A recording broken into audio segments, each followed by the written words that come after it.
So, you're thinking about selling your stone business and you're wondering, what might this be worth to a buyer? We'll get into that. First, take a quick second and please subscribe to my channel. If you're in the stone business, I put out new videos every Friday. Now, let's look at how businesses are valued, how you can improve the value of your business, and what the business buying process actually looks like. The most common way businesses are valued is on something called an EBITDA multiple. So, what does that mean? First, we need to know what EBITDA means. EBITDA means earnings before interest, taxes, depreciation, and amortization. Basically, what does the business make from its operations before factoring in taxes and non cash adjustments for tax purposes? So, when a business is said to be worth 3 times EBITDA, a buyer will pay 3 times the most current year's EBITDA.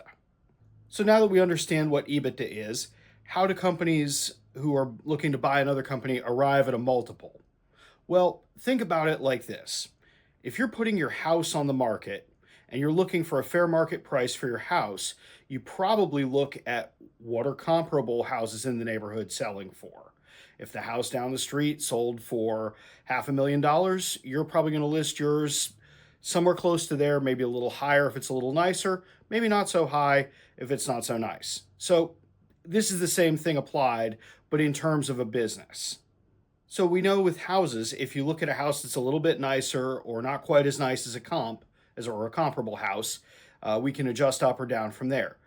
But we're not looking at houses, we're looking at businesses. So what does a business that's looking to acquire look at? Well, they look at things like how turnkey is it? Once I get the keys to the business, is it ready to go and make money, or does it need significant work? If the business has clean books, good systems that are well documented, key employees who are going to stay through a transition, the business has made investments in tech or automation and other improvements, then you're going to see something that's got maybe a higher multiple. On the other hand, you're going to see a lower multiple in cases where the books are sloppy or incomplete or inaccurate. There are a few systems, everything's kept in somebody's head. The technology, the machinery is outdated. The systems, if there are any, are outdated. And particularly important, if the owner is essential to everything running well. Relying on the owner is a particularly difficult case.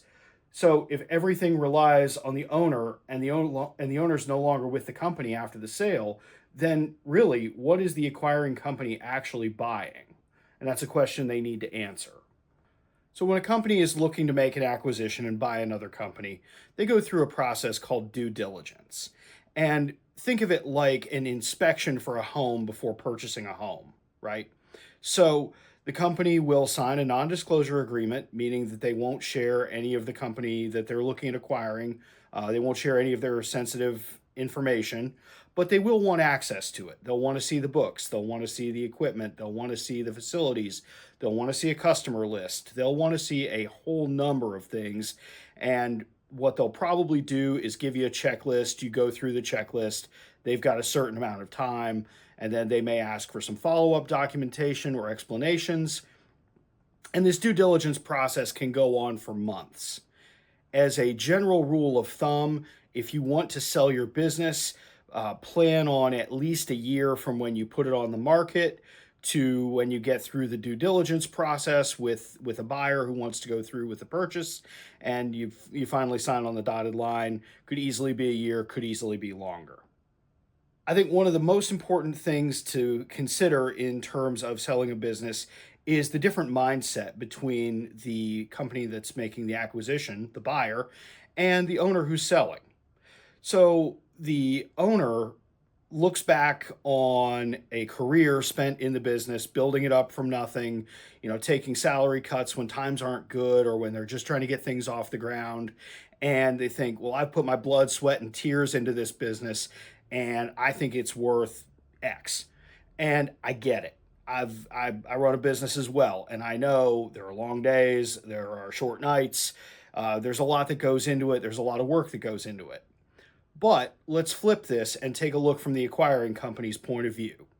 The acquiring company doesn't so much care how you got the business to the point it's at now, they are more interested in purchasing a future stream of cash flows.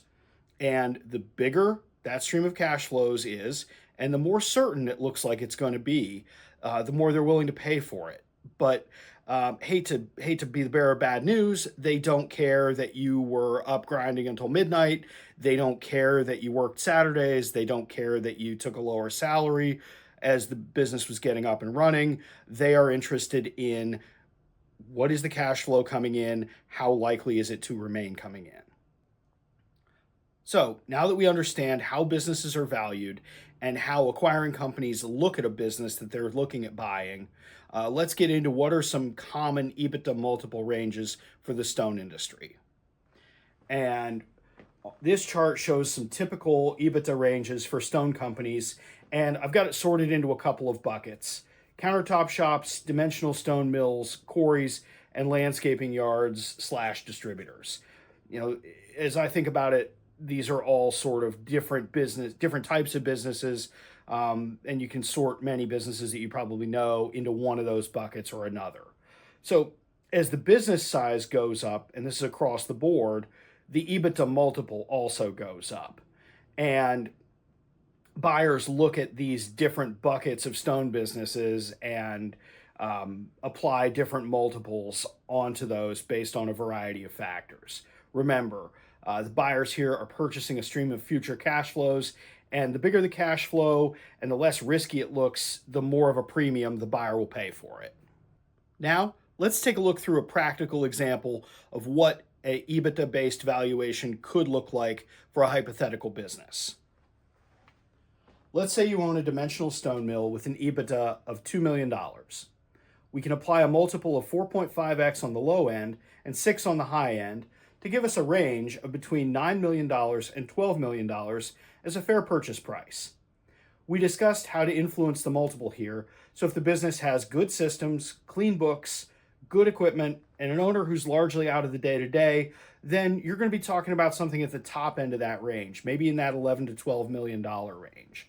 Now, if there are substantial problems or risks from the buyer's perspective, then you could be closer to that $9-10 million range.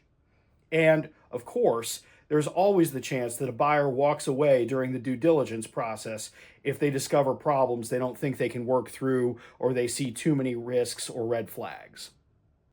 Now you have an idea how to place a value on your stone business, and you know some of the things that can influence that and some of the things that a potential acquiring company would like to see in a business that they buy.